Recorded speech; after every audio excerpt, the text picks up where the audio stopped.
action. Hello. This this better be a demo of what? The colors, hexadecimal colors, so that we can finish what we need to know for project 3. I can't click and talk at the same time. I cheated and got a head start. Not in Notepad. No. Open in idle. Idle. Okay. There's where I cheated and got a head start. I already typed in the stuff that you know you have to have from graphics import star. We're going to have a graphics window, and I might parameterize on that just in case I've got width and height. And it's going to say Pentagon Art. And to make sure that I'm starting correctly, that I've got a solid starting point, I'll go ahead and run this. And the graphics window barely fits on the screen. It says Pentagon Art, and it's waiting for me to click the mouse, which I'm going to do right now. So far everything seems to be okay. Where do we start from there?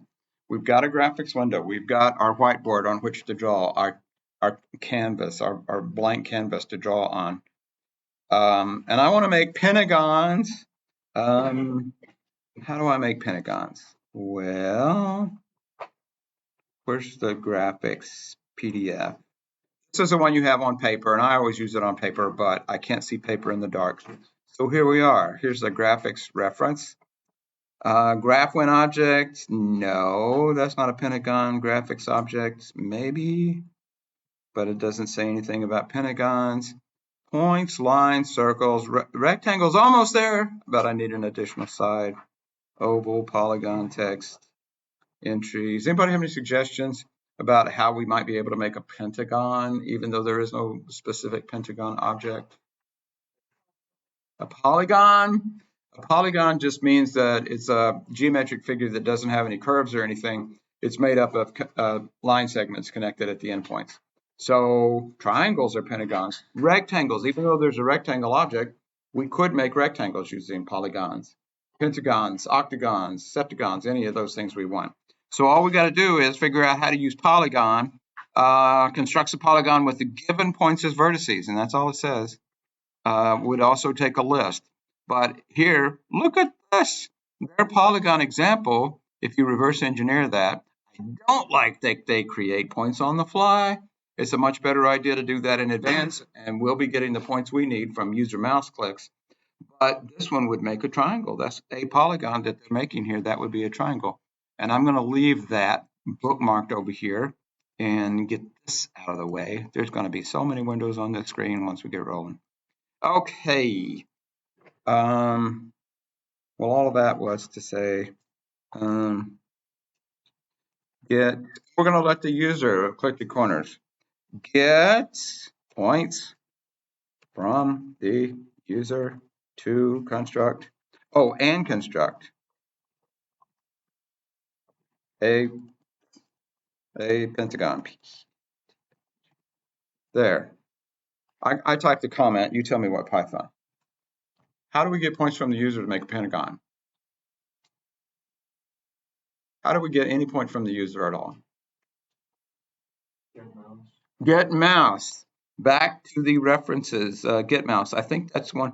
We haven't really been using the full superpower of get mouse. Where am I looking? Making myself dizzy with all this scrolling. There's get mouse, and this is on the graph window. This is a method, mental note, a mental note method on the graph window object, not on a point object. We are using get mouse to get a point object. Look at this. Pauses for the user to click a mouse in the window. That's as much as we've been using it for, just to make it stop before it goes any further. And returns where the mouse was clicked as a point, capital P. That means it's an object type, as a point object. So click point equals win.getMouse. I can get a point by saying P0. I'll start with 0 just like lists do with index numbers. And I've forgotten already, I need to invoke, that's the word that's used, invoke getMouse on a window object. I've only got one window object, W. W.getMouse. Does it take anything parentheses? No. W.getMouse. Ta-da! I did it. Let's run it and see if it works. Run module. Save it. Graphics window. I'm going to click right here. Well, I did. I clicked right there. Now it's waiting for me to click to end it. Did it get my point or not? How come I don't see it? You have to draw it. That's what I call the mother may I step. It's not enough to just make the object. If you want to see it, you have to draw it. And how does the draw work? It's draw a graph when some object, draw a graph when. So I need to what? W dot draw my point P0. Is everybody okay with that? Now we should see it. Draw P0 on the window. Run one module.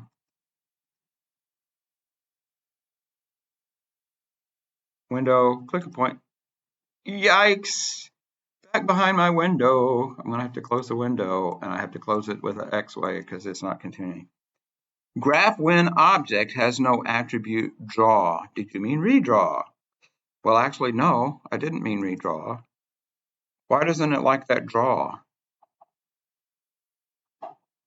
What is it that's supposed to be drawing itself? What kind of object knows how to draw itself? Every object that inherits from graphics object. What object that inherits from graphics object are we trying to draw? The point 0. So P0 goes out here. P0, draw yourself. Draw yourself where? On graphic window W. Okay, let me double check. Is that consistent?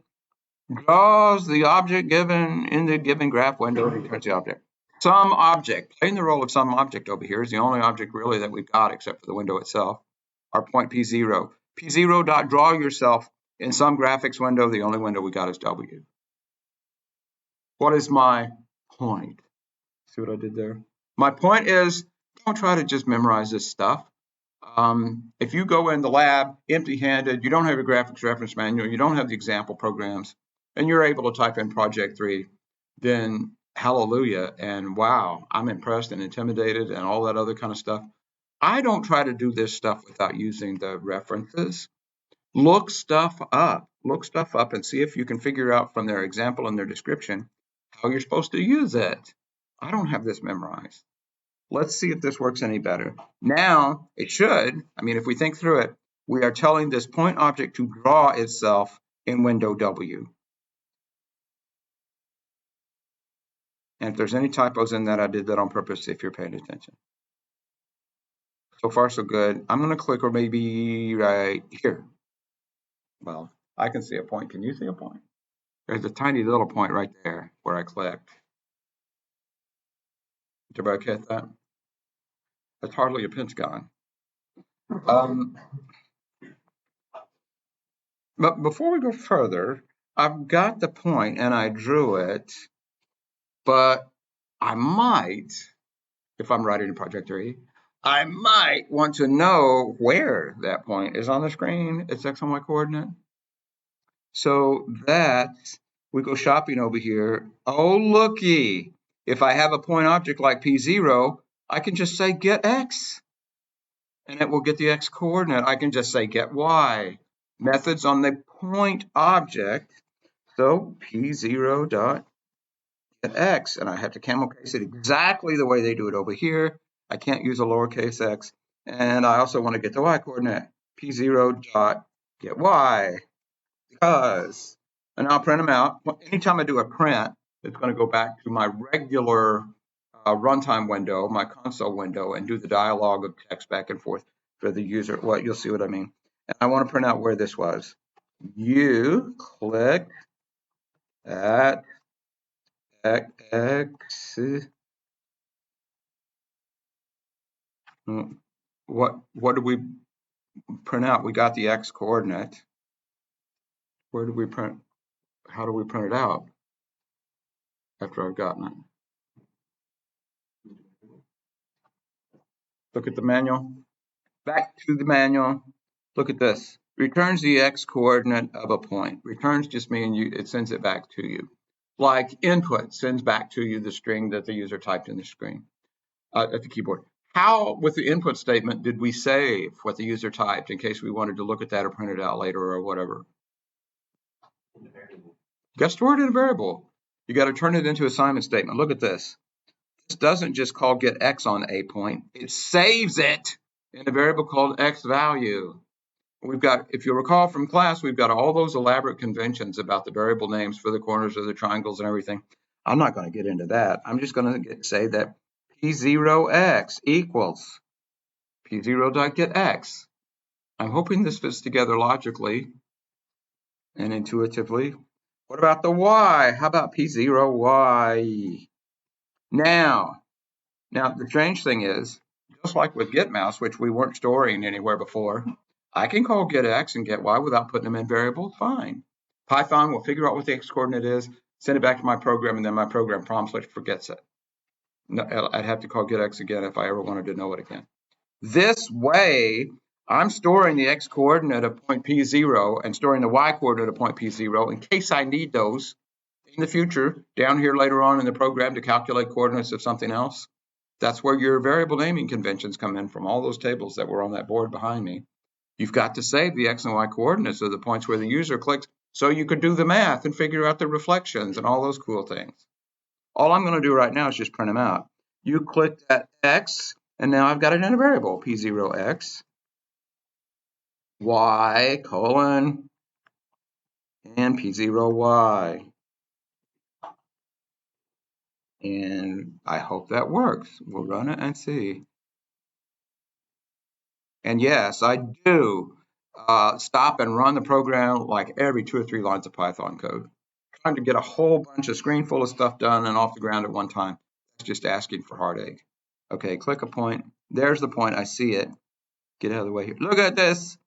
I suppose that's right. 388 over and 107 down. You see what happened there? All these things. I opened the window. I waited for a mouse click. When the mouse clicked at a point, I displayed the point on the screen, and now I can also get the coordinates of that point. What does that have to do with color? Nothing, but it's stuff you still got to know how to do for project 3. That's why I shall mouse click myself here. I'll get mouse and pause and see if there are any questions on that part. Just getting the point and the coordinates of the point. Nothing but the point. That's the point. Okay, that's not enough. I need 5 of those. P1 equals another mouse click, w.getMouse. And I want to see that one too. P1.draw on W. Man, I'm a horrible typist. You know what? I'm going to not type. I'm going to try the Control C to copy and Control V to paste. Paste, paste, paste. 1, 2, 3, 4, 5. That's 5. I got 0.0, 0.1, 0.2, 0.3,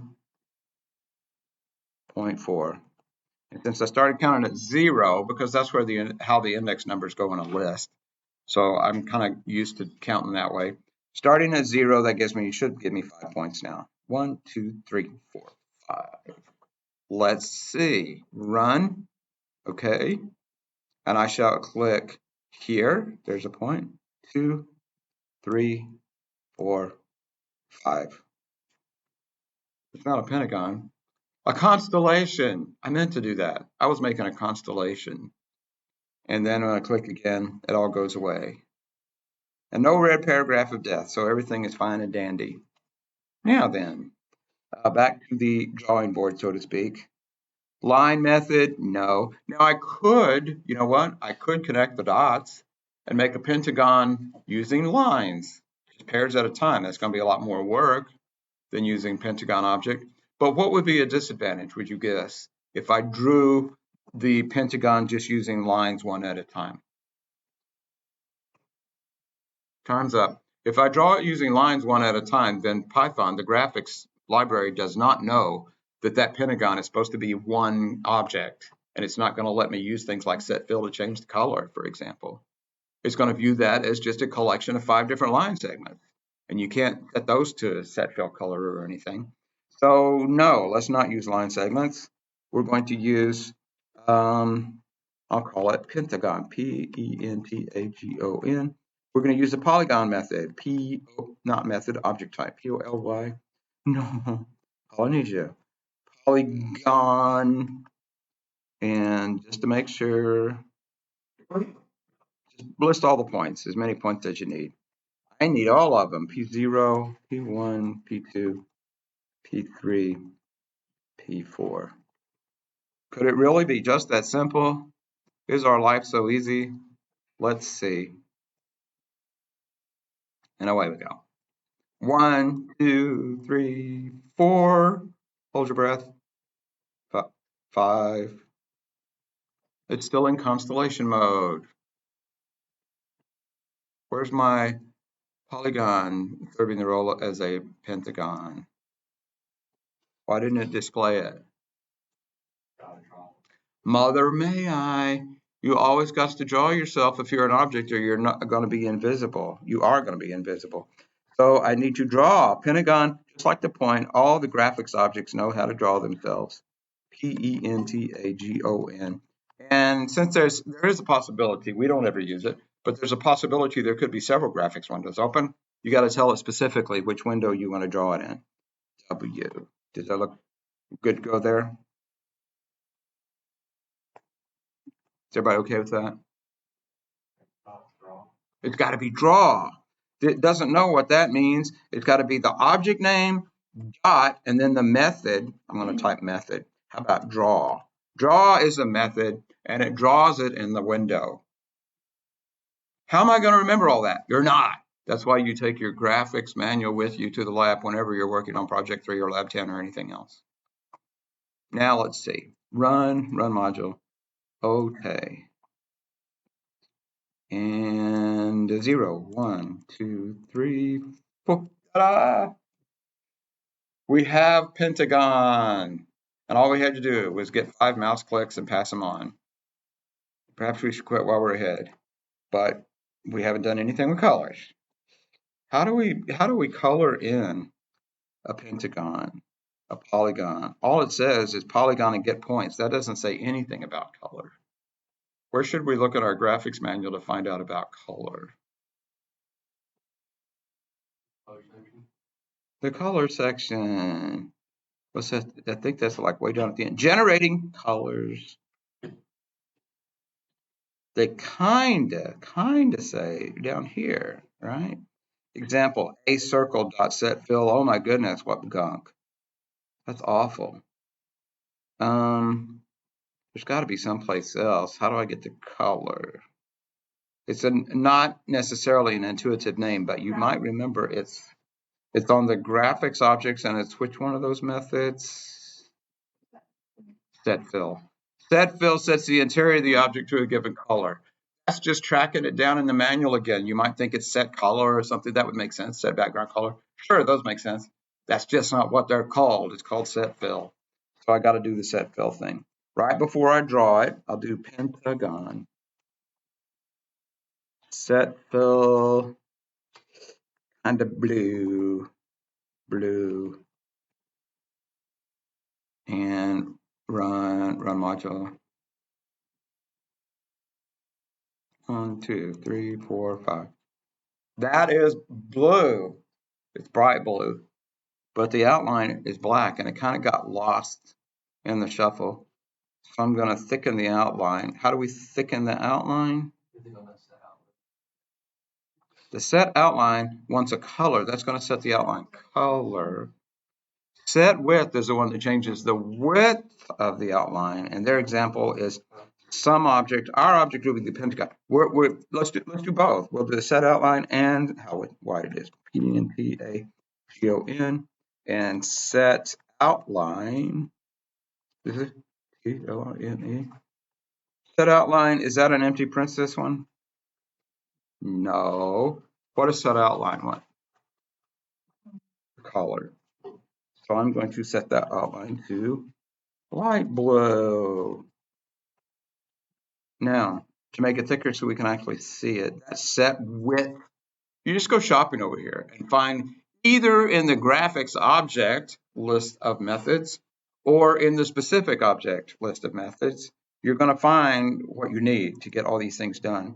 So now I need to set width to get it thicker. Set width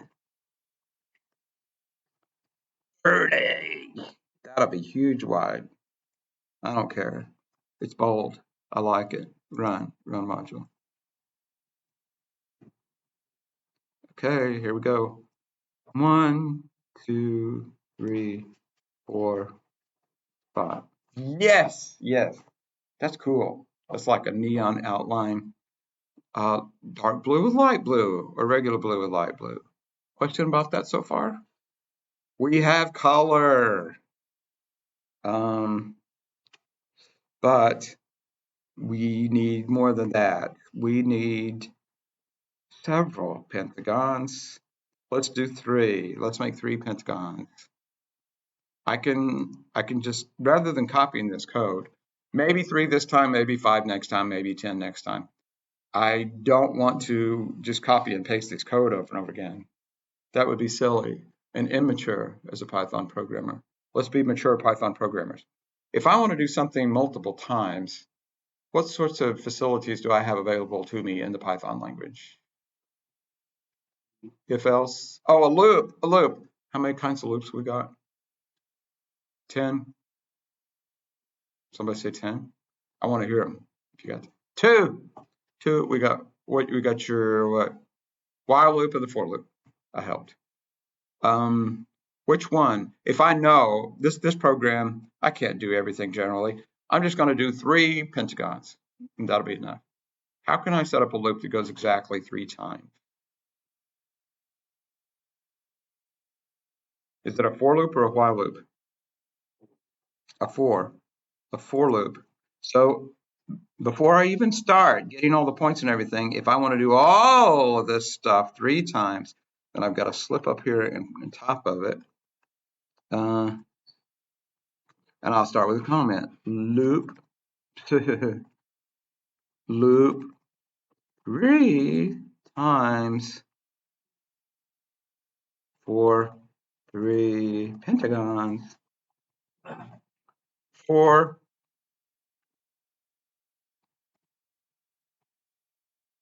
he's a jolly good fellow. How do we finish up the for loop? For I in 3. There we go. You want to place your bets? Is that going to work the first time? What's wrong with that picture? Oh, silly me. That should be I. You meant the English word in. Now for I in 3. It's got to be range. If we want it to, let's think real hard. If we want it to loop exactly 3 times, it should be range what? 2, 4, 9, 2, 30. What did that? Less than 30. For I in range 3. That still does not stick intuitively, does it? Let's think of it another way. Let's clear our minds of for loops temporarily. Range 3, all by itself, range 3 generates a list. That's a library program. What list does range 3 generate? 0, 1, 2. And I can even, this is exactly equivalent to what I just had. 0, 1, 2. That's exactly the same thing as for I in range 3. It loops 3 times, it only goes up to 2, but that's because it started looping at 0. So now it should run 3 times, making 3 pentagons that are blue and neon and compiler error. Expected an indented block after 4 on line 23. Well, let me see, where's the line numbers? Line 23. it's telling me if you want a for loop, you better indent some statements or it's not going to loop through anything. How much of this do we want to indent? Just about all of it. We want to do all the stuff, all the stuff, all the stuff, all the stuff, down through drawing the pentagon. And you might think, well, I've got to type all that all over again. It's not indented. Or wait, you could go to format. If you want to knock it out, you can just say comment out region. Boom, it's gone. It's not even part of my program anymore. But I want it to be in my program. So uncomment. That's not what I wanted to do. I want it to be inside my for loop. So I go to format, indent region. Bonk. Now, look at that. I've got a for loop that's got everything inside it. Grab the points, 0, 1, 2, 3, 4, draw the pentagon, then go back and do it all again. 3 times. Run module. Okay. 1, 2, 3, 4, 5. 2, 3, 4, 5. Looks like we're in business. Art, ladies and gentlemen. We have color. We have pentagons. We have multiple pentagons. We go through the loop 3 times. Gesundheit. Gesundheit. I don't want them to all be the same color. I want them to change colors every time I go through the loop. Just like, deja vu. A hint of deja vu is trying to emerge from my subconscious. I vaguely recall a loop, and every time we went through it, it used a different SEC East football team. Gesundheit. How did we manage that? How did we get it to use a different SEC football team every time we went through the loop? We didn't type in separate SEC football team names. How can I get that to change from blue to something else for each time I go through the loop? You create a list. Create a list. Check it twice. I'm going to call these fill. I'll make a symbolic constant. Once I set the different colors that I want to use, I'm not going to change those in the program anywhere. So I just call these fill colors equals. To make a list, you just put what you want inside brackets. And I like the blue. That's so beautiful. I'll stick with that. Yellow. And I only need 3. Green. Excellent. Blue and yellow make green. Worked out nice and mathematical. There we are. That should do it, right? Run module.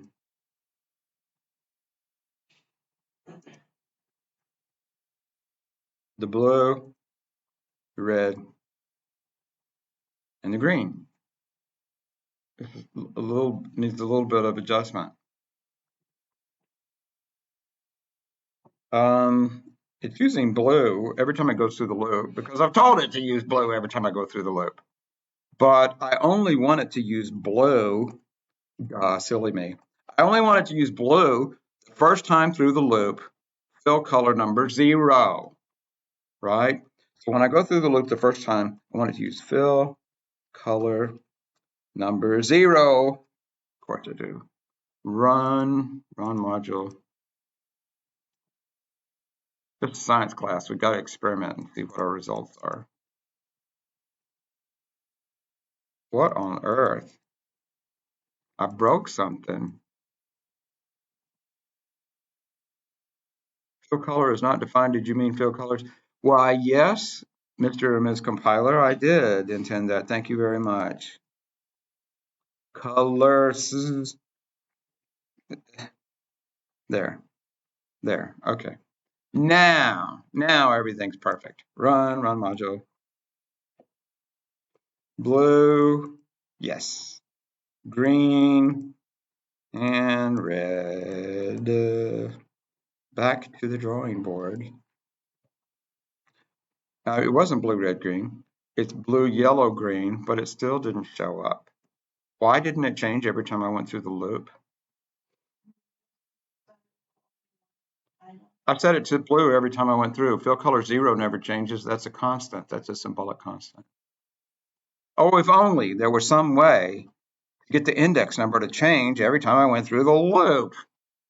Is there anything that's associated with this loop already that changes maybe from 0 to 1 to 2 for each time? How about I? Do you see that that's what's going on up here? If you remember how the for loop works, it sets I to 0 and goes through the loop. Then it goes through again. It sets I to 1 and goes through the loop. Then it sets I to 2 to go through the loop. So anything that I want to change to 1, 0, 1, 2, or whatever the index is, I just use the loop index. It's multi-purpose variable. It's controlling how many times the loop executes. I can also use it to change to a different color every time I go through. Or so I claim. Listen to me preaching as if I know exactly what I'm talking about. Let's see what happens.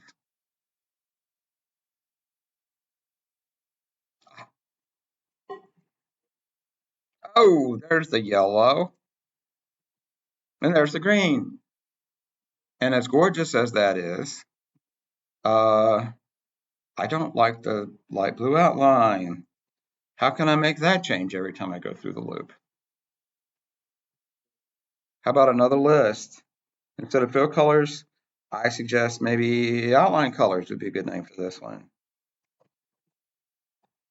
And what index number do I want to use? I, Captain. Outline colors.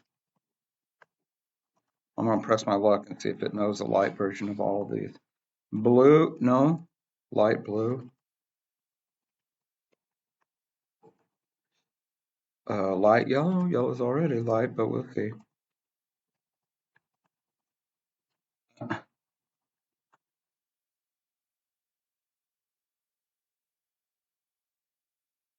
Light green. Please place your bets. Is that going to work? I guess there's one way to find out, huh? Run module. Blue. Oh no. Oh, I thought it was red paragraph. It wasn't. Blue. We know you work. You've been working for the last half hour. Oh. Let's pause and reflect on that for a second. Just how beautiful it is. And then do the green version. We have green and light green. We have yellow and light yellow. We have blue and light blue. Any question about what's going on here? Any question about what we've got so far? As gorgeous as that is, and creative and artistic as it is, those colors get boring after a while. And bless its heart, Python just doesn't know the name of very many colors. So let's go shopping, shall we? It's the season for online shopping. Flashback to Project 2. I am in the market for some hexadecimal colors. Look at that. Oh, I still got to type it in. Colors. What's your problem? Come on. Do you have any hexadecimal colors, Ms. Google? Well, yes. How about 136 million results? HTML color picker. Oh, look at this. Selected color.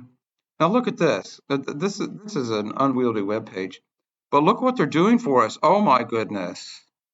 Red, we knew that, didn't we? Remember, every hexadecimal color has 3 component parts. The red, the green, the blue. Look at this. That right there is FF0000, maxed out red and nothing else. And look at all of these. I didn't want maxed out red. Look at all of these hexadecimal codes over here. And not only that, we are smart enough to know how to interpret those. Look at that. With each one that gets darker and darker and darker, that red component is getting smaller and smaller. And for some reason, they've got some green and blue mixed in here, but that's okay. We don't care. Let me see. Enter color value. Now accepting a number for a custom color. What are you in the mood for? How much red would you like as a hexadecimal 2-digit number? A2. A2. That sounds good to me. What else you got? Red, green. How much green do you want in there? C9. C9. And red, green. How much blue? 37? Who wants to make a prediction? What's that even going to look like? It's going to be primarily what? What's the largest component of the RGB? It should be a greenish something. Let's just look and see. Oh, what is that? Olive green? I don't know. I'm not sure I approve, but that, I guess that makes sense. It's according to this, it's like a reddish green with a hint of blue. And look at that. It even shows you could do an inside and outside color using these hexadecimal values over here. Does everybody see how this particular actually, there are a bunch of websites, or you can pick a color. I like that one. And it shows me that that's A2C937. And you can come up with a designer color mix of your very own for your kaleidoscope. A2C937 is the color we entered. Oh, it is? The hexadecimal for the one. Oh, it didn't give the hex. It didn't change it. You're right. It didn't enter the color. I like that. I don't know why, but I do. Look at this. FFFFFF. The lightest you can make that blue is so light that it turns into white. And then it gets gradually lighter here. So yeah, this is pretty cool. It's showing you present saturation over there. You can go to town with this hexadecimal color picker, or you could say, I've got too many windows open, and come back over here, and armed with that, how did they specify the hexadecimal color? I forgot. Hashtag. That's not just Python. I wish Python didn't use that for comments. Almost all web-based languages, things that you use to write web pages and so forth, recognize the RGB color system if you start your hex value with a hashtag. That means here comes a hexadecimal number, and that was blue, right? RGB. That's primarily blue. So I'm going to do 3344 FF. That is really strong blue. And yellow, I don't remember what yellow is. I don't even know that I can guess. There's not a yellow component. And I don't want to have to open up the web page again. I'm going to take a stab at it. Yellow might be, I don't have any idea. Somebody tell me yellow, and I'll type it in. We'll see if it's yellow.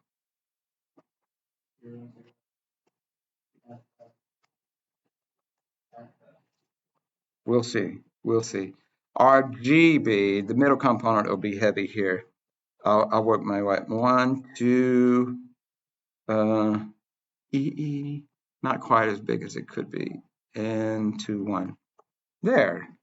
What are those colors going to be? I don't know. This is trial and error. We try them. If we don't like them, then we change them. Run module, but that's not the important point. The important point is I have chosen with each one of these one out of 16,700,000 possible colors. And if I don't like them, then I can just go up here and adjust my hexadecimal values. Run module.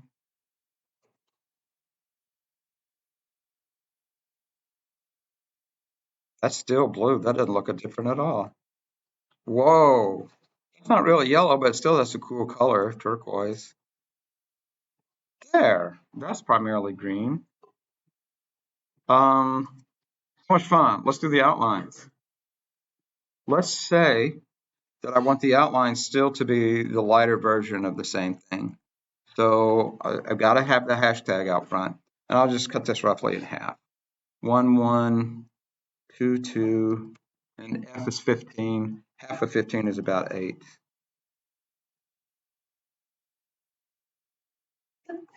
Gesundheit. Half of 0 is 0, so that's not going to change. Hashtag. No, where's the hashtag? There it is. Hashtag 0, 0. About half of F is 8. 8, 8, 8, 8. And instead of light green, we'll just take half of this. Is this going to work? Half of 1, we'll say a 0. 2, half of E. E is 14. 7, 7, 1, 0. Will this accomplish what we want? Who knows? So it should be the color, same color on the inside and the neon lighter border. 1, 2, 3, 4, 5. That's not a lighter border. Neither is that. nor is that. It is roughly the same color, but it's darker, not lighter. What's wrong? Oh, silly me. The components, remember, represent the intensity of that color, the brightness of that color. So if we cut it in half, it's going to get darker. Oh, well, it's a good thing I saved that and ran that. And of course, I meant to do that to see if you were paying attention. But that's what we've got to do here to make sure that we get colors that we like. We've got to just play around with it and experiment. But ladies and gentlemen, here we've got colors that change every time we go through a loop that reads mouse points and all that kind of stuff. And just in case you want to perhaps borrow some of this code, freeze frame on YouTube on this. I'll pause a minute while you do a get mouse on myself. And then I'll pause a minute on that because I'm not going to put this source code on Canvas. Please don't copy and paste to get your stuff done. You can copy it, but now you'll have to copy it off the screen. Because I've been dealing in the lab with people who copy and paste stuff right off the Canvas examples and don't know why it works for their lab or for their project, because it's not exactly the same thing. It was supposed to show you how to use it. This is not the code. Caution, spoiler alert, this is not the code that you will actually have in Project 3. It uses a lot of the same stuff you need to use in Project 3, but it is not identically the same code.